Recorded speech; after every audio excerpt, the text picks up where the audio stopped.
நீங்கள் முருகப்பெருமானுக்கு வள்ளி தெய்வானைன்னு ரெண்டு. வள்ளி மண்ணுக்குரியவள், தெய்வானை வெண்ணுக்குரியவள். இன்னும் சொல்லப்போனால் அந்த வள்ளி தெய்வானை சமேத சிரித்த முகத்தோடு முருகன் இருக்கானே, இந்த ஜீவாத்மா பரமாத்மாவை அடைவதற்கு ஜபம் செய்யணும்பாங்க, சில பேர் தவம் பண்ணணும்பாங்க, சில பேர் நிஷ்டையாக இருக்கணும்பாங்க, சில பேர் சுத்தமாக இருக்கணும்பாங்க, சில பேர் ஆச்சாரமாக இருக்கணும்பாங்க, சில பேர் அபரிமிதமான மந்திரம் சொல்லணும்பாங்க. ஜபத்தை விட, தியானத்தை விட, நிஷ்டையை விட, ஆச்சாரங்களை விட, மந்திரங்களை விட மிக உயர்ந்தது எதுன்னா வாரியார் சாமியை சொல்கிறார். உண்மையான உன் புன்சிரிப்பு ஆண்டவன் அருகில் உன்னை அடைத்து செல்லும். என்ன வார்த்தை! ஆன்மீக அன்பர்களே, சிரித்து சிரித்து வணங்குவோம்.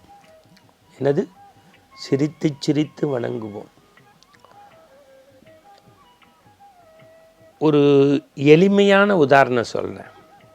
ஒரு வீட்டுக்கு நம்ம போகிறோம், அவங்க நம்மளை மலர்ந்த முகத்தோடு வரவேற்பதை வைத்தே நாம் இன்னும் ஒரு வேளை அந்த வீட்டில் இருக்கலாமா, உணவு சாப்பிடலாமா, காப்பி அருந்தலாமா அப்படின்னு கண்டுபிடிச்சிடலாம். சில பேர் வாங்க வாங்க அப்படின்னு அந்த சிரித்த முகத்தோடு ஒரு மலர் மலர்ந்ததைப் போல ஒரு கொவ்வை சிரிப்போடு நம்மை அடைக்கக்கூடிய பாங்கை நாம் பார்த்திருக்கிறோம். வாழ்க்கையில் பெரிய பொன்னகை எதுன்னா மனிதனுக்கு இயல்பாக இருக்கக்கூடிய புன்னகை. இப்போ 10,000 பாட்டை சத்தாக தந்த கம்பனுக்கு இன்னும் இங்கு வித்தாகவில்லைன்னு கண்ணதாசன் சொல்லுவாரே. கற்பின் கனலி கற்பின் கொழுந்து சீதையை பற்றி கம்பன் சொல்கின்ற போது, புதியதோர் முறுவல் பூத்தாள் சீத்தை, புதியதோர் முறுவல் பூத்தாள் சீத்தை.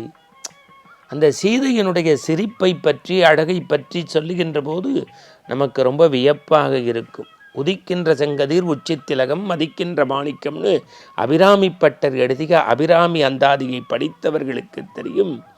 பனிமுறுவல் துவளப்பெறாது அப்படின்னா என்ன? அந்த சிரிப்பை பற்றி சொல்லுவார்கள். நீங்கள் சாதாரணமாக புகைப்பட கலைஞர்கள் திருமண வீடுகள்லையோ மற்ற நிகழ்வு கொஞ்சம் சிரித்த மாதிரி இருங்க, கொஞ்சம் சிரித்த மாதிரி இருங்க அப்படின்னா என்ன அர்த்தம்? எத்தனை ஆண்டுகள் கழித்து இதை பார்த்தாலும் இவங்க முகத்தை பார்த்தா மலர்ந்த முகத்தை. அதனால் ராமனை சொல்கின்ற போது அன்றடர்ந்த செந்தாமரையை வென்றதம்மா அப்படிம்பாங்க.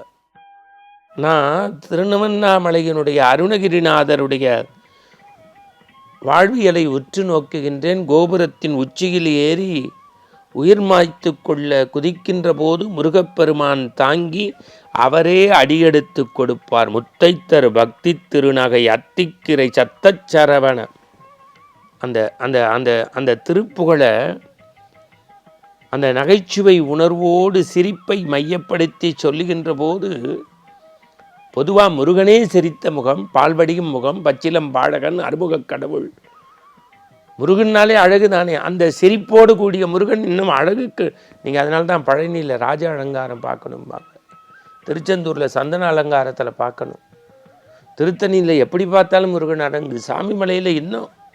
காரணம் இந்த சிரித்த முகம் இருக்குது பாருங்க. பாரதி அற்புதமாக ஒரு வாரியை எழுதுவான். சோனு மலர், நல்ல அந்த வார்த்தையை கவனிங்க. சோனு மலர் ஒளியோ உனது சுந்தர புன்னகை. அந்த மலர் சிரித்தா எப்படி இருக்கும்னு அவன் சொல்கிற அந்த வார்த்தை. இன்னும் சொல்ல போனால் லலிதா சகசரநாமத்தில் பாலாவினுடைய பெருமையை, மேன்மையை, அம்பிகையினுடைய புவனேஸ்வரி ஜெகன்மாதாவினுடைய பெருமையை அந்த 16வது வரியை உச்சரிக்கின்ற போது நம்முடைய உள்ளமெல்லாம் சாய்ந்துவிடும். நீங்கள் முருகப்பெருமானுக்கு வள்ளி தெய்வானைன்னு ரெண்டு. வள்ளி மண்ணுக்குரியவள், தெய்வானை வெண்ணுக்குரியவள். இன்னும் சொல்லப்போனால் அந்த வள்ளி தெய்வானை சமேத சிரித்த முகத்தோடு முருகன் இருக்கானே, இந்த ஜீவாத்மா பரமாத்மாவை அடைவதற்கு ஜபம் செய்யணும்பாங்க, சில பேர் தவம் பண்ணணும்பாங்க, சில பேர் நிஷ்டையாக இருக்கணும்பாங்க, சில பேர் சுத்தமாக இருக்கணும்பாங்க, சில பேர் ஆச்சாரமாக இருக்கணும்பாங்க, சில பேர் அபரிமிதமான மந்திரம் சொல்லணும்பாங்க. ஜபத்தை விட, தியானத்தை விட, நிஷ்டையை விட, ஆச்சாரங்களை விட, மந்திரங்களை விட மிக உயர்ந்தது எதுன்னா வாரியார் சாமியை சொல்கிறார். உண்மையான உன் புன்சிரிப்பு ஆண்டவன் அருகில் உன்னை அடைத்து செல்லும். என்ன வார்த்தை! உண்மையான புன்சிரிப்பு ஆண்டவன் அருகில் உன்னை அடைத்து செல்லும். சில பேர் ரெடிமேடு சிரிப்பாக இருப்பான், பார்த்துருக்கீங்களா? ஆளை பார்த்தா சிரிக்கிறது, இல்லை ஒருத்தர் சொன்னால் அதுக்காக போலியாக சிரிக்கிறது. சிரிப்பில் பல வகை உண்டு. ஆனால் உண்மையான சிரிப்பு இருக்குது பாருங்கள். தமிழ் எவ்வளவு பெரிய சிறப்பு மொழி. இந்த மெல்லினம் வல்லினம் இடையினம்னு உண்டு, 3 உண்டு. 6 பகுப்பாங்களே, அந்த 6 முகம் 12 கை கொண்டவன் முருகன். முருகனை ஏன் அழகு கடவுள் என்று சொன்னால் அவனுடைய சிரித்த முகம்தான். நான் எளிமையாக இப்படி சொல்கின்றேன். ஆண்டவன் அருகில் செல்வதற்கு மந்திரம் உயர்ந்தது, வேதம் உயர்ந்தது, யாகம் உயர்ந்தது, பாலபிஷேகம், பன்னீர் அபிஷேகம், அர்ச்சனை எல்லாம் உயர்ந்தது தான். அதைவிட உயர்ந்தது ஆண்டவனின் சன்னிதானத்தில் பூக்க வேண்டிய ஒரே பூ மகிழ்ச்சி என்கின்ற சிரிப்பு.